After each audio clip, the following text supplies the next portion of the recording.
안녕하세요. 저는 여러분과 함께 연극이 무엇인지 또 연극이 어떻게 무대에 오르게 되는지에 대해서 함께 이야기를 나눈 김은정이라고 합니다. 여러분 만나 뵙게 돼서 반갑습니다.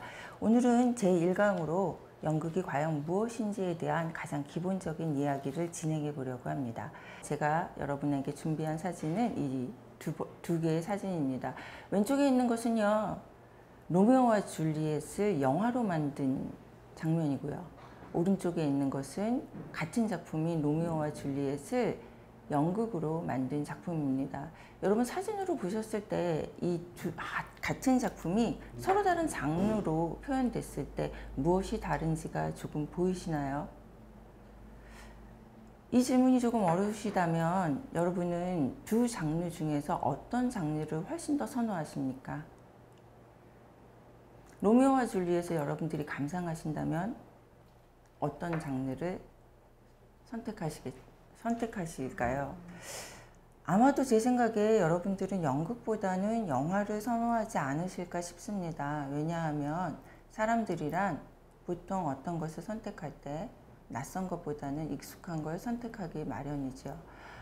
실제로 프랑스에서 한 번은 굉장히 흥미로운 연구를 했었는데, 과연 누가 연극 극장에 찾아가는가, 과연 누가 연극 페스티벌에 오는가 라는 것들을 연구했다고 해요.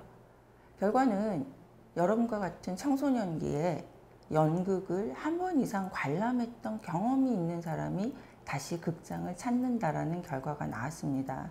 따라서 이 강의를 통해서 여러분들이 연극에 대해서 훨씬 더 많은 흥미를 느끼게 된다면 여러분들도 극장으로 가지 않으실까라는 기대감을 가지고, 그리고 과연 연극이 무엇인지에 대해서 본격적으로 이야기를 나눠보도록 하죠. 여러분, 연극이 과연 어디에서부터 출발했을까요? 연극의 기원이 무엇일까요? 자, 연극이 어디에서부터 시작됐는지 정확하게 알 수는 없지만 많은 사람들은 제의에서 그 기원을 찾고 있습니다. 여러분들 지금 사진에 보이는 저 벽화는요, 그리스에 있는 크레타 섬에 있는 벽화입니다. 3명의 여인들이 물종이를 지고 나르는 모습이 보이죠. 지금 이 벽화의 뒷모습이 잘려서 애석하게도 보이지 않지만 이 세 여인의 뒤쪽으로는요, 신에게 바칠 제물, 즉 동물을 지고 오는 남성의 모습이 있습니다. 과거에는요, 많은 사람들이 모여서 신에게 제의를 바치면서요, 제물을 바치면서, 즉 과거에는 인간이나 동물 그리고 곡물을 바치면서 뭔가를 기원했었어요. 그러니까 예를 들면은 비가 너무 많이 온다거나 아니면 가뭄이 든다거나 이럴 때 어떻게 해야 되겠어요? 그러니까 그럴 때 우리의 소원을 들어주십사 해서 합당한 제물을 바치고, 그리고 신성한 춤을 추기도 하고요. 그렇게 지금 보시는 것처럼 음식들을 같이 만들어서 먹고는 했죠. 그래서 과거의 제의에 있어서 아주 흥미로운 점은요, 신에게 무언가를 기원하는 아주 신성한 어떤 하나의 행사만을 하는 것이 아니라 그 이후에 사람들이 모여서 함께 춤을 추고 노래를 부르고 그러면서 결속을 다지는 작업까지 했다는 거예요. 그러니까 이때 나오는 춤이라든지 노래라든지 이런 요소들이 오늘날 보여지는 연극의 기원이 된다라는 것이 바로 첫 번째 연극의 제의설입니다. 자, 이거 이외에도요, 또 다른 연구가들은 연극의 기원설에 있어서 스토리텔링을 들고 있습니다. 다시 말하면 인간이 스토리텔링에 대해서 갖고 있는 이 흥미가 연극을 만들었다라는 거죠. 사람들은요, 무언가를 이야기하고 싶어 하죠. 여러분도 어저께 무슨 일이 있었다, 그저께 무슨 일이 있었다, 이런 일이 있을 때 친구들하고 전화를 해서 그런 이야기를 하고 싶어 하죠. 또한 타인의 이야기를 듣고 싶어 하기도 합니다. 바로 이렇게 서로 이야기를 하고 이야기를 듣고 싶어 하는 인간의 본능이 연극을 만드는 시발점이 됐다고 해요. 자, 이게 왜 연극이 됐을까요? 생각해 볼게요. 만약 과거에 어떤 사람이 사냥을 했어요. 또는 전쟁터에 나갔어요. 그런 무용담들에 대해서 처음에는 자랑을 하겠죠. 이때 자기의 이야기를 하는 거예요. 그런데 이 이야기를 들은 어떤 사람이 너무 재밌는 거예요, 이 이야기가. 그러니까 또 다른 사람한테 이야기를 해주게 돼요. 그럼 그렇게 이야기를 하는 과정에 있어서 오늘날의 연극의 요소처럼 뭔가 액션이 들어가고 보다 더 흥미롭게 과장돼서 이야기를 하게 되고요. 뭐 그런 부분들이 또한 연극의 한 요소를 갖고 있다라는 거예요. 이게 두 번째 가설인 스토리텔링설입니다. 자, 세 번째는요. 바로 인간의 모방 본능에 있다라는 것이 또 다른 정설입니다. 지금 보시는 그림에서요. 아이가 춤을 추고 있는 엄마 또는 글쎄요. 무용학원의 선생님일까요? 선생님이 손을 번쩍 들고 있는데 아이도 따라서 들고 있죠. 인간은 이렇게 누구나 앞에 보이는 누군가를 따라하고 싶은 본능을 갖고 있습니다. 인간의 이 모방 본능은요. 단순히 연극을 위해서만이 아니라 인간의 생존을 위해서도 가장 기본적으로 필요한 거죠. 어린아이는 태어나면 엄마의 목소리를 듣고 엄마가 하는 행위를 따라하면서 성장해 가고 그러면서 생존할 수 있게 돼요. 만약 인간에게 이런 모방 본능이 없다면 아이는 성인으로 자라날 수 없게 되겠죠. 근데 이러한 모방 본능이 과연 어린아이들에게만 있을까요? 여러분한테는 이 모방 본능이 없을까요? 아마 그렇지 않을 겁니다. 여러분들도 좋아하는 연예인이 나오면 이렇게 예쁜 옷을 입고 나왔을 때 그 옷을 따라 입고 싶고요. 또 내가 좋아하는 사람이 있으면 그 사람의 외형이라든지 그 사람의 성격, 말투까지 담고 싶어 해요. 이거는 인간의 어쩔 수 없는 본능인 것 같아요. 그래서 그리스의 철학자인 아리스토텔레스는 이런 말을 하죠. 인간은 다른 사람이 되는 기분이 어떤 것인가?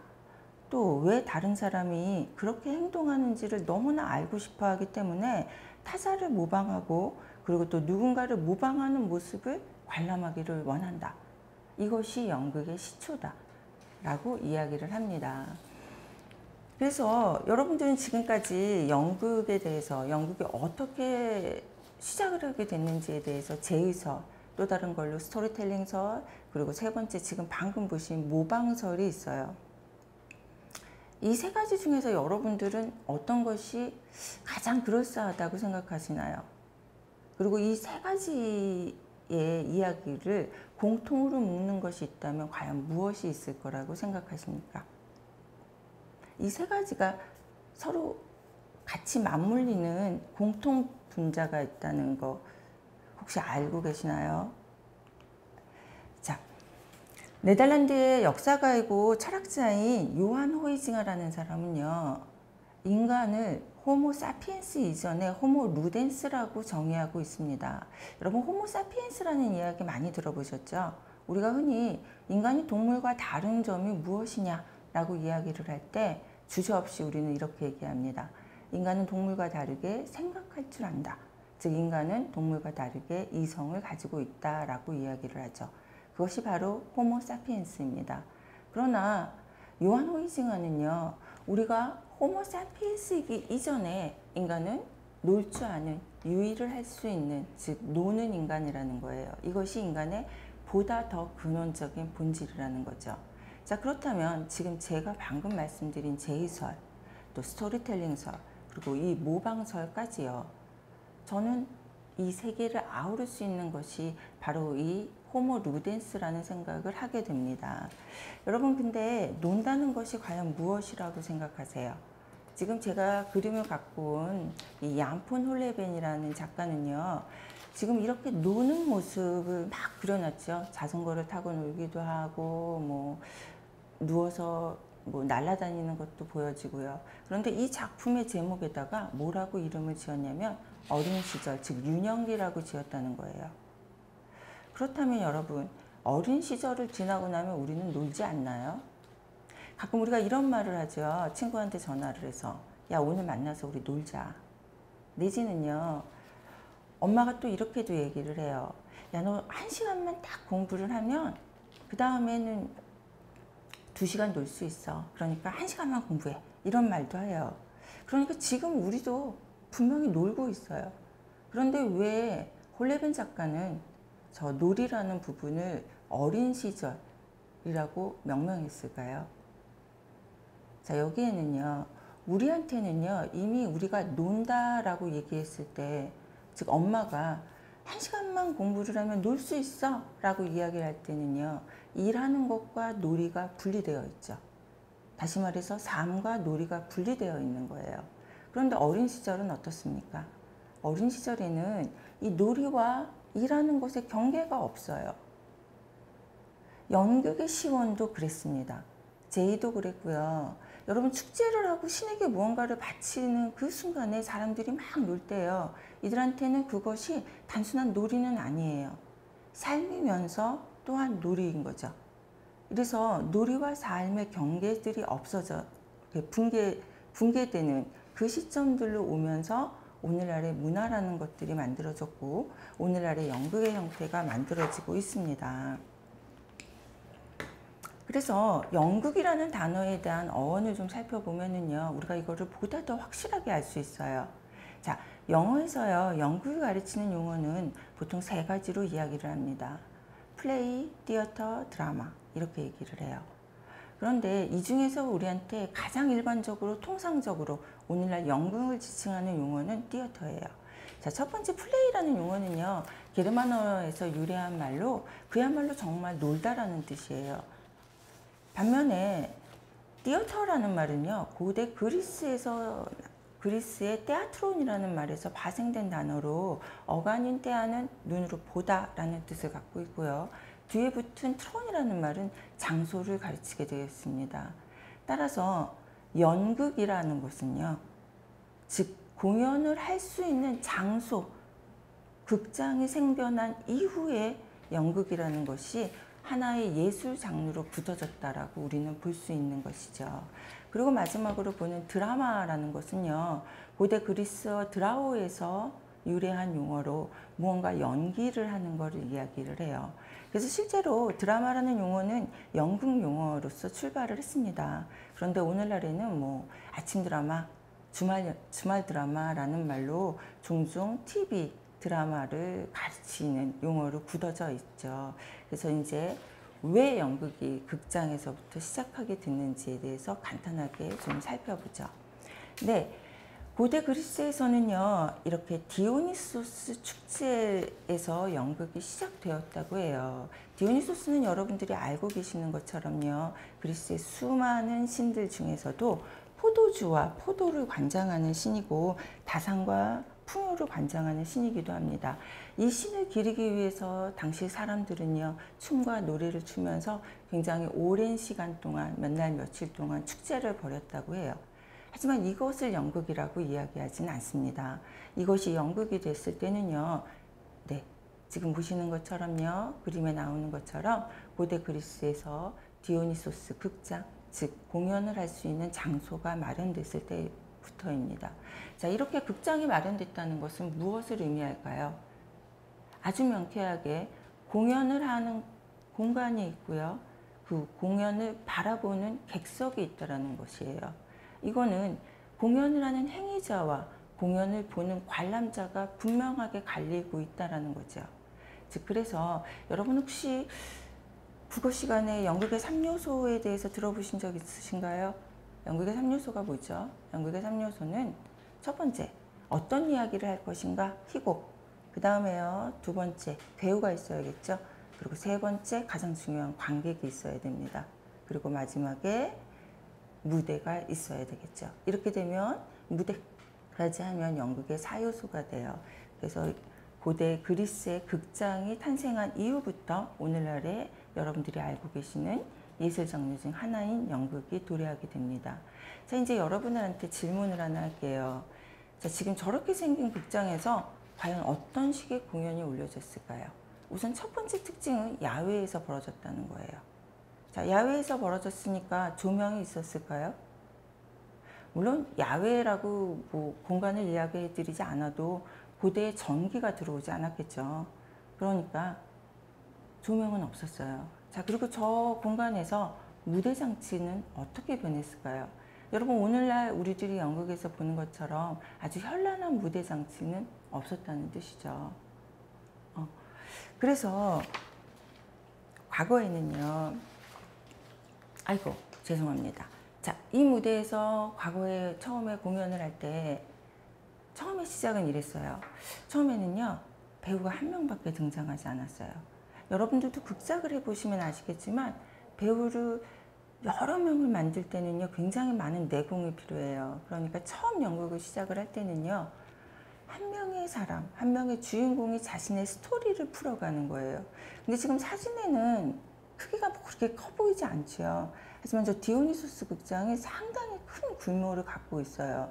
따라서 객석의 마지막 부분에 앉아있는 관람객이라면 무대에 등장하는 배우의 얼굴이 잘 보이지도 않아요. 그런데다가 여러분한테 방금 설명드린 것처럼 무대 장치의 변화도 없죠. 그래서 과거 고대 그리스 연극의 특징 중에 하나는 바로 이렇게 코러스들이 등장을 하게 됩니다. 수많은 사람들이 무리지어서 나와서 이 사람들이 이야기를 해줘요. 마치 판소리에서 고수가 하는 것처럼요. 예컨대 지금 아침이 밝아왔어요. 자, 주인공이 험난한 역병을 걷고 있어요. 이렇게 배경을 얘기해주면 주인공이 이야기를 시작하는 거죠. 근데 지금 특징으로 보이는 것들은요. 전부 하나같이 가면을 쓰고 있죠. 왜냐하면 고대 극장의 크기가 너무 크기 때문에 잘 안 보여요. 그래서 아주 특별하게 가면을 확장해서 과장되게 만들어서 관람객들이 배우들의 얼굴을 잘 볼 수 있도록 이렇게 가면을 쓰고 있습니다. 지금 보시는 이 사진은요. 사실은 현대적으로 고대극을 현대화 시켜둔 거라서 가면 역시도 현대화되어 있는데 과거에는요. 잘 안 들리겠죠. 마이크도 없었겠죠. 그래서 지금 저 가면의 윗부분을 나팔 모양으로 크게 해서 목소리가 확장될 수 있도록 하는 기능도 있었고요. 또 하나, 지금 이 극장에서요. 소리가 잘 안 들리겠죠. 근데 그리스 사람들이 얼마나 대단했냐면요. 마이크 없었어요. 하지만 소리 다 들었어요. 어떻게 해요? 저 돌 밑에 있는 객석 밑에 항아리를 하나씩 넣어서요. 공명장치를 하도록 했다는 거죠. 대단하지 않습니까? 자, 이 극장에서 연극이 출발을 했어요. 그리고 이렇게 코러스들이 나오기 시작을 했죠. 그래서 처음에는 배우 한 명의 코러스, 그러다가 배우 두 명의 코러스, 그리고 그러다가 다시 배우 세 명의 코러스, 그리고 오늘날 현대극처럼 수많은 등장인물들이 나오는 현대 희곡들이 탄생하게 됩니다. 자, 아이스클로스는요, 대단히 유명한 희곡 작가예요. 그래서 이 아이스클로스가 한 일 중에서 가장 중요한 거는요. 두 번째 배우를 만들었다는 거예요. 자, 두 번째 배우가 등장한다는 건 상당히 중요하죠. 왜냐하면 혼자 떠드는 게 아니라 상대 배우와 대화를 할 수 있는, 즉 오늘날 희곡의 가장 기본적인 틀을 만들어줬다는 거예요. 그리고 소포클라스는 여기에 첨가해서 세 번째 배우를 만들죠. 자, 이 세 번째 배우가 들어오면 무엇이 생성되죠? 갈등들이 생성되죠. 물론 첫 번째 아이스클로스의 작품에서도 갈등은 있습니다. 그러나 소포클레스에서 오면은 보다 극들은 점진적이고 극화되어가는 요소들로 보여지고, 이것이 조금 전에 말씀드린 것처럼 현대에 오면 훨씬 더 확장된 모습으로 보이게 되겠죠. 자, 이것이 연극의 시발점입니다. 그래서 오늘은 여러분들한테 연극의 시작이 어떻게 됐는지에 대해서 이야기를 드렸고요. 다음 시간에는, 자, 그렇다면 그리스의 극장이 오늘날의 극장이랑은 굉장히 형태가 다른 모습을 띠고 있죠. 그럼 오늘날의 극장으로 이렇게 변모될 땐 어떠한 전개 과정을 통해서 변모되었을까? 이것에 대해서 다음 시간에 다시 한번 여러분들을 찾아뵙도록 하겠습니다. 수고하셨습니다.